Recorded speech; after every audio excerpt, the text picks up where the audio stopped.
Hello and welcome to episode 11 of Tom's Gaming World. We're still going strong and I'm here to show you what's been happening in my gaming world recently.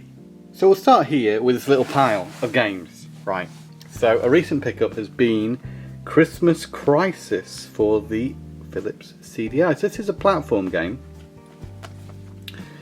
and there aren't so many traditional platform games on CDI. The platform game was the genre that when I was growing up I most associated with video games. Most of the games I had for the Master System were platform games, so a game like Christmas Crisis would have been something I would have lapped up at the time. Unfortunately I never had this game, and it's not bad. I will show you a little bit of this game in a moment. So here we are in Christmas Crisis. So it's got some nice menu music here, hasn't it? Oh yeah, I'm feeling that. So yeah, here's where we can jump in and start the game.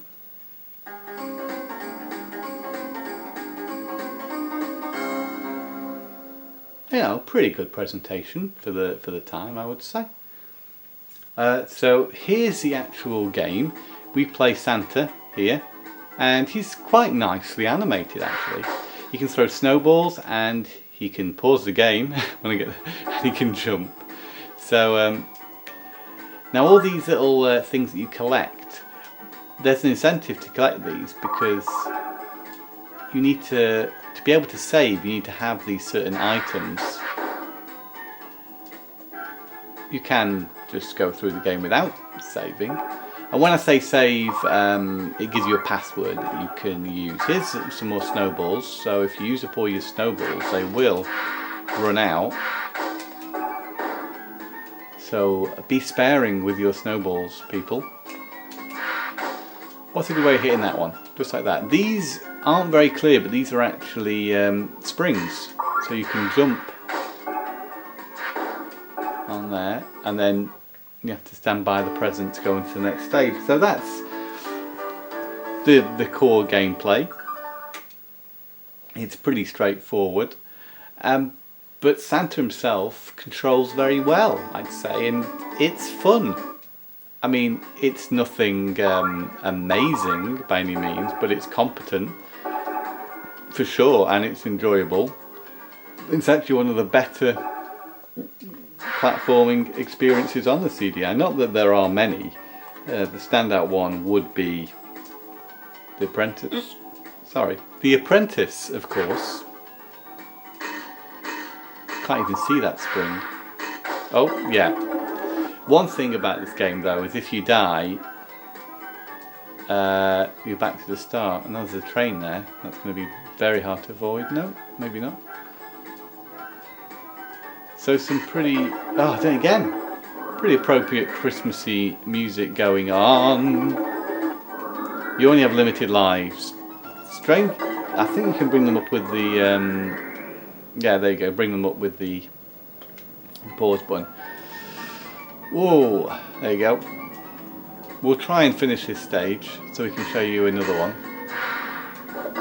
Oh, I didn't think I got hit by that plane. Anyway, I was going to say, I won't waste any more time with showing you this game. You've probably either decided now if you like the look of this or think it looks like a lot of trash. But I will assure you it actually plays pretty well. It's one of the slightly more expensive games on CDI. Not too bad by any means, but yeah, you get it for about, I got it for £13, but then as with a lot of CDI games, you'll find they aren't necessarily available in the UK. This one came from the Netherlands, where the CDI seemed to be rather popular. So that's that one. So elsewhere on the Dreamcast, we have Buggy Heat. So Buggy Heat is a racing game, and as you might have guessed, it was an early game for Dreamcast. I remember having this on a demo disc along with Snow Surfers at the time, and having reasonably fond memories of it. So I picked up this Japanese copy that I can play on my Dreamcast, which is very nice. Oh, it's in there at the moment. Buggy Heat. So let's see. This is Buggy Heat.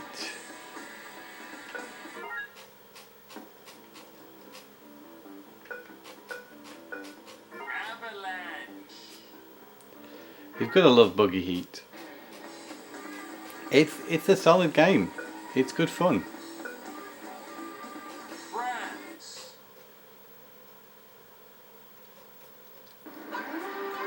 So if you're a fan of, I don't know, I'd say if you like Sega Rally, you'd also quite enjoy Buggy Heat. It's a very arcade style game. As I said before, it rumbles quite a lot.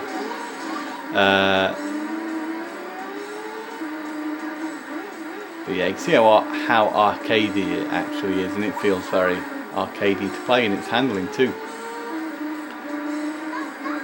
Quite a lot of fun, good simple, straightforward racing fun. I'd say done pretty well also. There's not really much bad I can say about Buggy Heat. It's split into 3 different championships. I think there's 3 races in each championship, so far I've completed the first championship. We're on the hard championship now, and there's one more which I think is like an expert championship. So I think you're probably more than likely going to get 9 different tracks in this game. So I'd say that's enough.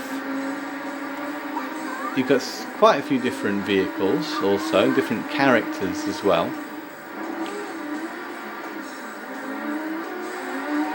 It's got a little bit of personality about. One thing I don't like about it is sometimes you do get stuck like that. You'll sort of skid around and find it a little difficult to get yourself back on track. And why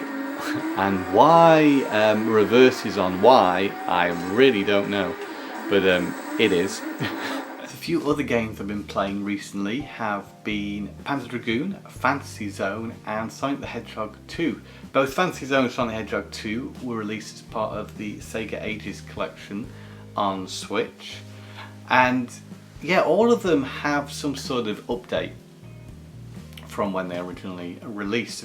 First of all, I think most strikingly, Panzer Dragoon has had a fantastic facelift, and I mean, the game looks beautiful and it looks close to the original artwork that you may be familiar with of Panzer Dragoon, and more so than the Saturn original ever looked like actually. So I think in terms of the visuals, it's just really astounding. One thing that I think is a little bit off is, say, the animation. The visuals have such an upgrade and look like a modern game, but the animation is still very much like it was in the original game. So it's a little jarring, I'd say, but I think if you had the choice to play this over the original, I don't know, I think this game does look beautiful, and it looks better than the original, I have to say it. It does have quite long load times, which is a bit of a gripe I have with it. You're going to wait a long time between levels, so be nice if they were faster. I guess this is the way it is, and there's a reason why the load times are so long, but a little bit disappointing nonetheless. It's a hard game. They have to dedicate a little bit of time to this game because you have to play through it all in one sitting, so unless you're some sort of Panzer Dragoon expert, you'd probably find yourself playing through some of these games levels multiple times. I struggled on the 3rd level. It's quite a tough one, took a lot of damage, and then get up to the boss, and then with not a lot of health left, it was quite difficult to beat that boss. But I'm sure with some practice I'll be able to get further. It's just making the time to actually sit through, to play through the entire game. You can change between different difficulty levels, so that's something that may help you progress in it, but I say it's certainly worth picking up and trying. I used to play original Panzer Dragoon on the PC back in the day, and yeah, it's quite nostalgic to be playing it again. It's such a unique atmosphere and art style, and I think it's a pretty special and important game. So yeah, give it a go if you haven't already played it before. If you have, yeah, check out this new version, it's pretty nice. Elsewhere, Sonic 2. I own Sonic 2 on about every system under the sun. I love the game. I think it's the best Sonic game. I think it's the best designed Sonic game. I don't know I just think it's perfect. I can't really, there's a couple of little gripes I could have with Sonic 2, but on the whole I really love the game.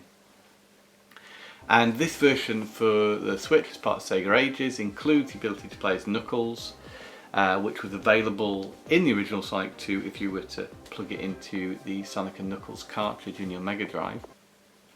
So that's nice. It's also got some things carried over from the SEGA Ages Sonic 1 release. For example, your ring chain score, which you can turn on or off. It's an optional thing, but what that will do is count up the rings you've collected before you take the first hit in the game. So it gives you an extra challenge to do in the game.